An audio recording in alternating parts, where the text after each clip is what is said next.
Hey Rockstars, this is Beth Azor, and I will be going over chapters 5, 6, and 7 of the Retail Leasing Playbook.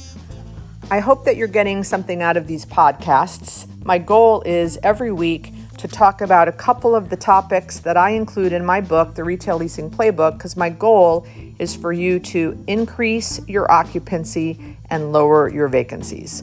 So today on chapter 5, the title is Call 6 to 8 Neighborhood Leasing Agents and Make Friends with at least 3 of them. So I would say that a lot of my success over the years with leasing my vacancies in my shopping centers have been because of my relationships with my neighborhood leasing agents. And I would tell you that early on when I started to make the calls, the neighborhood leasing agents weren't welcoming. And my boss at the time said, "Why are you meeting? Why do you want to have coffee with the neighborhood leasing agents? They're your competitors." And my whole theory was, what's the saying? A rising tide lifts all ships. I thought that the more that we could work together, the better and quicker we could lease our spaces. And it held true, and I've been doing it now for probably over 25 years of my 34-year career. When I call the neighborhood leasing agents, if I'm new in a market or I just bought a new shopping center or I'm canvassing with a team in Des Moines, Iowa, I want to introduce myself, explain that I'm the new leasing guy on the block, or we just bought or took over this property, and want to share with them the vacancies I have, ask what's going on in the market. Now, if I can do some advanced intel on the person, I will, right? So how long has he leased the property across the street from me? How many vacancies does he have? Does it look like they've had a lot of good leasing recently?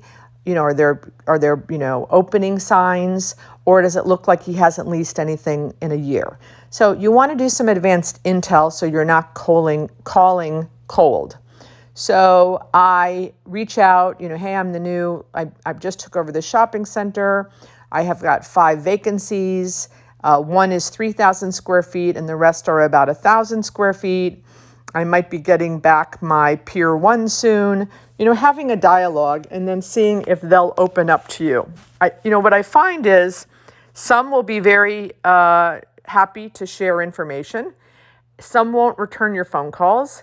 And some will be, questioning, why are you calling me, right? I think, so the ones that are willing to talk to you, I would quickly try to set up a coffee for the next time you're in town or they're in town, right? Geographically, there are a lot of leasing agents that don't go to their markets very often. So if maybe you live in your market, but they come to the market once every 6 months. So that's going to be difficult. Maybe you can meet with them at the next ICSC. Maybe if they're with a large company, you can do that. Or maybe they office out of their property and you can say, hey, let me stop by tomorrow. But I think that sharing information is crucial. And a lot of times what I'll do now is if I get a call for someone that wants to lease space, let's say in one of my properties, and let's say it's a restaurant, and I don't have space because I don't have enough parking for any additional restaurants, I'm always saying, hey, have you talked to my friend Susan across the street at the Tower Shops? Let me give you her number, right? So if I can help her, she'll help me. It's karma. It's good old-fashioned karma. So I'm a big believer in that, and I promise you it will be very helpful. So try to do that. And then having coffee or a cocktail, I think that's better than having lunch. So lunch in my world could take about 3 hours. By the time you leave the office, drive to the lunch, spend an hour and a half at the lunch, and then drive back. So I'm a big believer in coffee.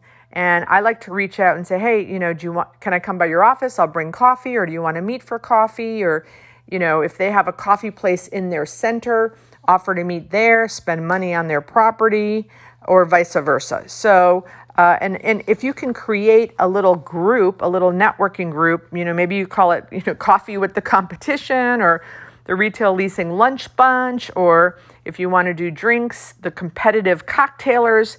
I just think that networking with a smaller group, especially if it's geographical as it relates to your submarket, then that would be great. We do a thing called the Dead Deal meeting. And about twice a year, myself and about 5 other neighborhood leasing agents will get together, and our goal is to bring 2 deals that we weren't able to do in our submarket to the meeting. So if we're meeting with 5 people and we each bring 2 deals we weren't able to finish, that's 10 deals we bring to the table. What we find is one other person in the group, possibly whether it's a rent issue, a tenant improvement allowance issue, an exclusive issue, someone is going to be able to pick up one of those other leads and maybe finish it at their property. Because these are prospects that were interested in our submarkets, and just because we weren't able to make the deal, that doesn't mean that one of our friends and competitors couldn't also. So we do that twice a year, and we find it very, very valuable. And then the third chapter number 7, is called Hook Up with the Hottest Residential Real Estate Agent.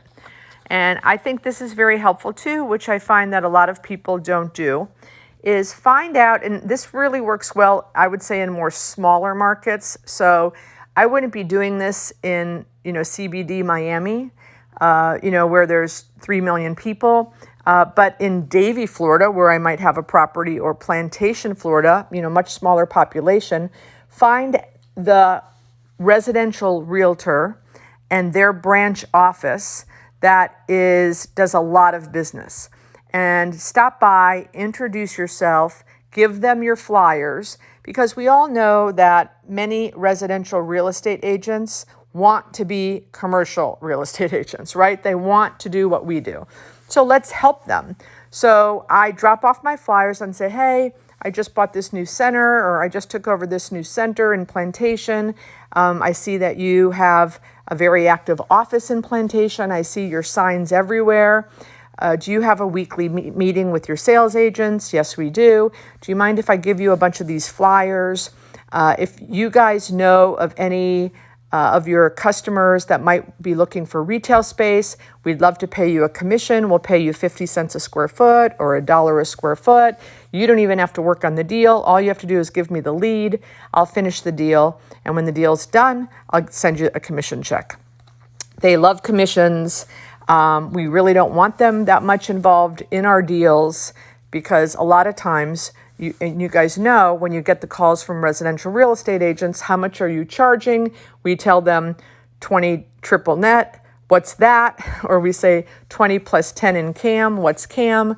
So, but they have the relationship with the prospect, and that's very valuable. So I do take my time when I speak to residential real estate agents. We just had a showing a couple weeks ago with a prospect, and they brought 2 residential real estate agents who were partners, and they didn't know what CAM was. They didn't understand that the tenant had to take care of their own build out, take care of their own air conditioning. So I took about 15 minutes to just explain some of the things to them, and they were very appreciative, and since then have called us twice more with prospects. Now, none of the prospects have signed up yet, but, being nice goes a long way, but I do know it can get frustrated, especially for those of you that get 30 calls a day on your, 100 property portfolio. It's probably impossible for you to take the time that I did.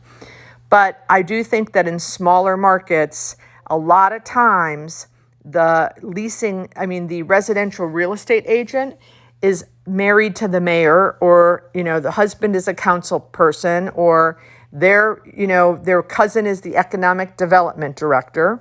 So again, small towns, hook up with the hottest residential real estate agent.